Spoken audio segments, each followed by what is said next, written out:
So, ready to learn something? English? Literature? Get ready to learn something useful.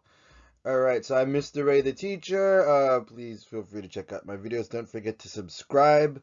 Also, bell icon, like icon for notifications, and just to give the kudos to me. Alrighty, so English literature. The topic today is figurative language. And the concept will be, of course, similes and metaphor. Also, just letting you know that there will be another video following this up, or maybe you've come from that video. There's one on assonance and alliteration. So, moving on. Figurative language, similes, and metaphor. Look at these two pictures. What do you think? Think about the detail. So one's got color, one's got a bit more detail, the other one's just black and white and simple. Yeah, I drew this on paint. It could be more detailed, but let's just leave it at that for now.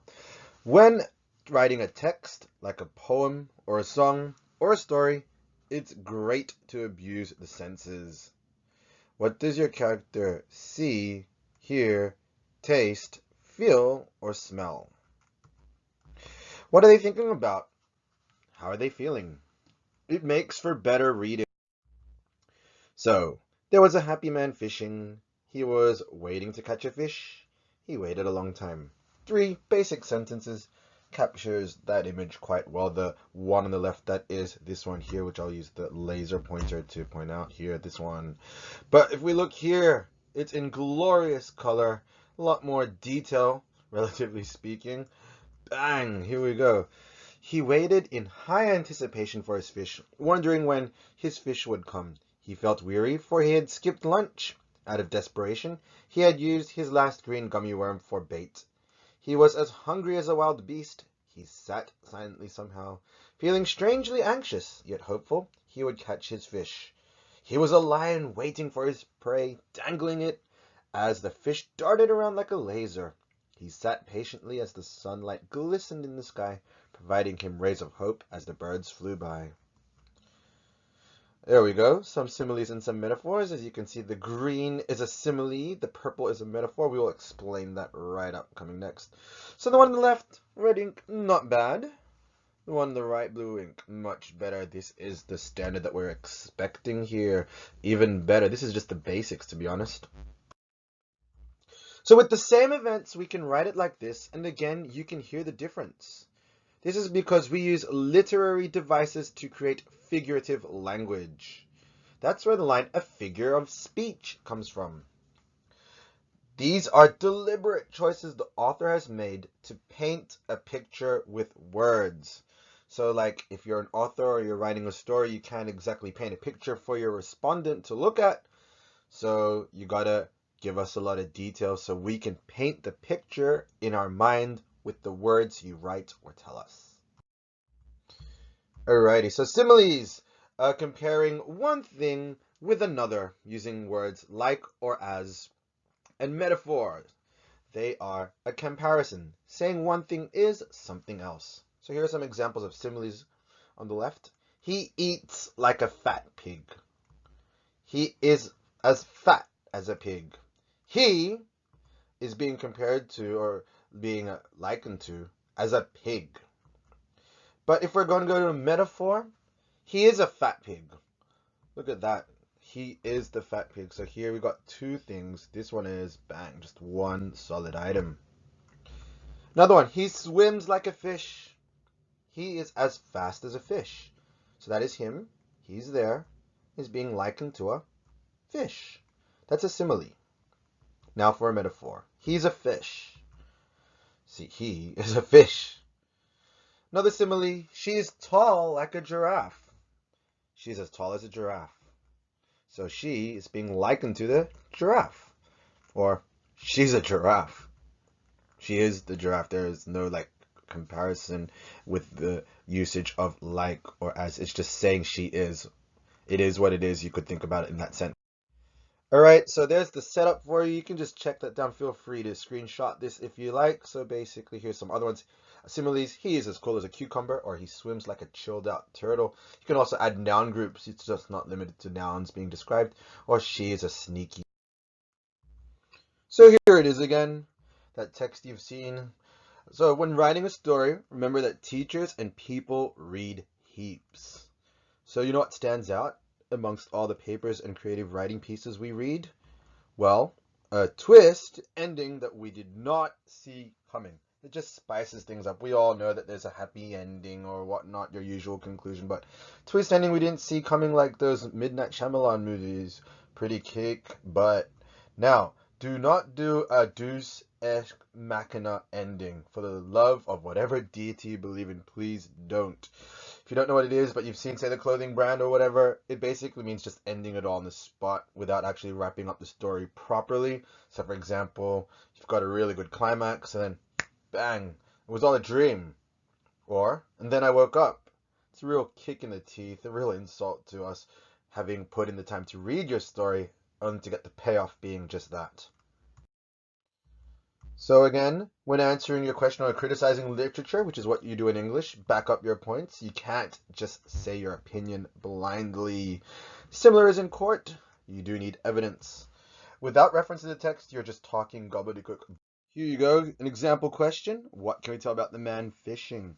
If this does look familiar, this is the condensed version of the burger theory video I've made about how to write a killer paragraph for your essays. Anyway, so the man feels ready to catch a fish as he takes on the sea, showing his manhood, a reflection on gender roles which were prescribed to men in a post-colonial setting. Get out, I'm not going to cop that. It is an answer, but it's long and convoluted. It goes nowhere, absolutely nowhere. It also has the tinge of pushing an SJW agenda, which I'm totally against. Doesn't reference any techniques either, and doesn't quote the text at all. This is just, that won't cut it. This is what gives English a bad name. Do not dish this kind of stuff up. Flipping that around, here's a really good answer. It's really long. I will read it real quickly. There's a lot we can tell about the man fishing. Firstly, we can tell that he's excited yet weary, and he has the confidence to catch the fish. This is evident with the use of alliteration, in where the line, "he had felt weary for he had skipped lunch," repeats the H sound, bringing to our attention the fact that he was anxious about the possibility of not getting lunch.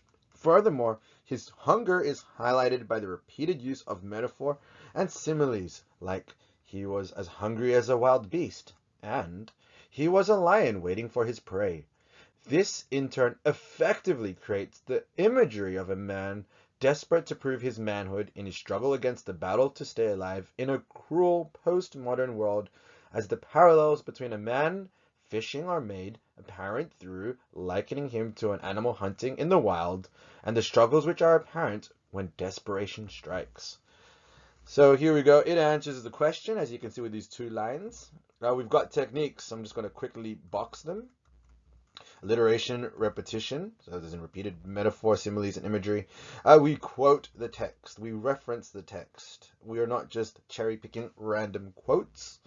And it's got some deep analysis. This is the one that gets you the money. This is what separates the really good essays from the not so good essays. And of course, wraps up the paragraph nicely, answers the question again. So compare this with a basic answer. He's fishing to catch a fish for lunch. Yeah, that's right. You can tell that about looking at the text or the image, but it's not really going to get you many marks, you know, like slim pickings. So pretty much, to be honest, you can say anything you want. Your opinion is your opinion. So long as you can logically connect that answer to the question, have a quote that lists a technique, and provide analysis, then your answer stops being gobbledygook bull hockey and instead magically becomes a potentially deep, well thought out, existentially influenced, amazing response. i.e., you get good grades. i.e. means that is. Alright, and here's a good burger for a good paragraph. Top bun is your introduction sentence, answers the question. Your sauce is your elaboration. Again, I do go in through this detailed with the other burger theory video I've got. Your salad is your technique that introduces the proof. Cheeseburger, what's a cheeseburger without cheese? A hamburger. You do need cheese. That's the quote. That's going to be from the book or the text, the poem, the script, the speech, magazine article. Your patty is your analysis. That's what makes or breaks you. And then your bottom buns to wrap things up. And here's how we move up Bloom's taxonomy. Again, for those of you, if you go to a selective school, you know that we attack this really hardcore. Basically, it means doing things that are higher up, that are a more challenging, mentally dexterous, as opposed to just taking down quotes and techniques. Anyone can copy, but it takes a smart person to create some new material or give some solid analysis. Your 2 cents basically is crucial. Right, some not so good burgers. Here you go. Not enough analysis, no last sentence, no elaboration on the thesis, and no analysis at all. But on a good note, if someone asks you what did you learn today, please don't waste the taxpayer dollar. If you're a public school student, you learned about similes and metaphors. Don't mix them up. You can try and practice writing a few, spice up your writing. Remember, you can use noun groups, which are adjective followed by a noun. Figurative language is a way of painting with words. Similes make comparisons with one thing and another. Metaphors say something is something else. All right, so thanks for watching and your support. Please subscribe and check out my other videos. Spread the word, tell your classmates, friends, or your colleagues if you happen to be a teacher, and check out my Patreon to spread the kudos and the love. Also, watching the ads helps too. Don't click skip, don't use the ad blocker, because it helps support me. And yeah, and if you do watch them or you don't click skip and you actually end up buying stuff that gets advertised in those ads, thanks a lot. Keep the capitalism wheels and gears turning along. All right, special thanks and shout out to the following people. Karen Yeager, she was my lecturer in university. She actually got me into English and told me about the whole abusing the senses thing. And Tula, the person that has been with me since day one, looking at this, checking it out, really supportive. All right, good luck with your studying. Bright future awaits you if you study hard, work hard. It's your shortcut to success. Leave it to it. Take care. Oh, and yeah, my English teacher. I keep forgetting him. ESL teacher back in middle school. Mr. Nair. You were awesome. Bye now.